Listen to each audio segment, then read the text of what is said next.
Hello and नमस्ते, स्वागत छ तपाईँहरूलाई मेरो अर्को भिडियोमा। आज म तपाईँहरूलाई एसआइपी लगइन गर्नको लागि गाइड गर्न गइरहेको छु। त्यसैले सुरुमा तपाईँले गुगल क्रोम खोल्नु होला। गुगल क्रोम खोलिसकेपछि माथि टेक्स्ट बारमा एसआइपी लगइन भनेर सर्च गर्नु होला। एसआइपी लगइन सर्च गरिसकेपछि तपाईँहरूको यस्तो इन्टरफेस आउँछ, login register create a new account. Create a new अकाउन्टमा click गर्नु होला, जुन कि यस्तो इन्टरफेस आउँछ, जुन इन्टरफेसमा तपाईँको चाहिँ खाता डिम्याटमा अकाउन्टमा रजिस्टर भएको खाता राख्नुपर्ने हुन्छ। मेरो प्राइम छ, मैले प्राइम कमर्सियल राखेँ। त्यो राखिसकेपछि तपाईँको इन्टर योर क्लाइन्ट आइडी भनेको छ, जुन कि तपाईँको पछाडिपट्टिको 8वटा डिजिट भएको चाहिँ नम्बर राख्नुपर्ने हुन्छ, जुन नम्बर हाम्रो चाहिँ डिम्याट अकाउन्टमा हुन्छ। त्यो तपाईँको माई डिटेलबाट पनि तपाईँले हेर्न सक्नुहुन्छ, त्यो हेरेर राख्नुपर्ने हुन्छ। त्यसपछि तपाईँको पर्सनल इन्फर्मेसन हुन्छ। पर्सनल इन्फर्मेसनमा नाम, जिमेल अकाउन्ट, फोन नम्बर राख्नुपर्ने हुन्छ।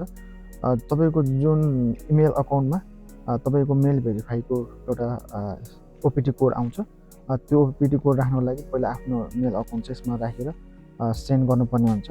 जुन ओटिपी कोड तपाईँको मेल अकाउन्टमा जान्छ र त्यो मेल अकाउन्टमा गएको 6वटा डिजिट ओपिटी कोड चाहिँ राखेर चाहिँ हामीले मेल भेरिफाई गर्नुपर्ने हुन्छ।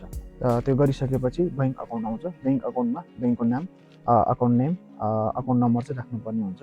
त्यो गरिसकेपछि डिम्याट कन्फर्मेसन आउँछ र डिम्याट कन्फर्मेसनमा चाहिँ सुरुमा हामीले मेरो सेयर लगइन गर्नुपर्ने हुन्छ। मेरो सेयर लगइन गरिसकेपछि माई डिटेलमा जानु होला।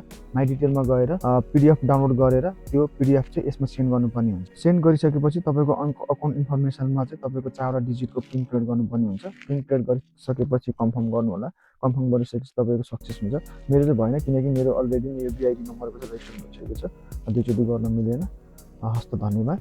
हजुरहरूलाई भिडियो कस्तो लाग्यो लाइक, सेयर, सब्सक्राइब गर्नु चाहिँ नभुलिदिनु होला। यही अनुसारले चाहिँ गर्नुभयो भने तपाईँको चाहिँ अकाउन्ट क्रिएट हुन्छ।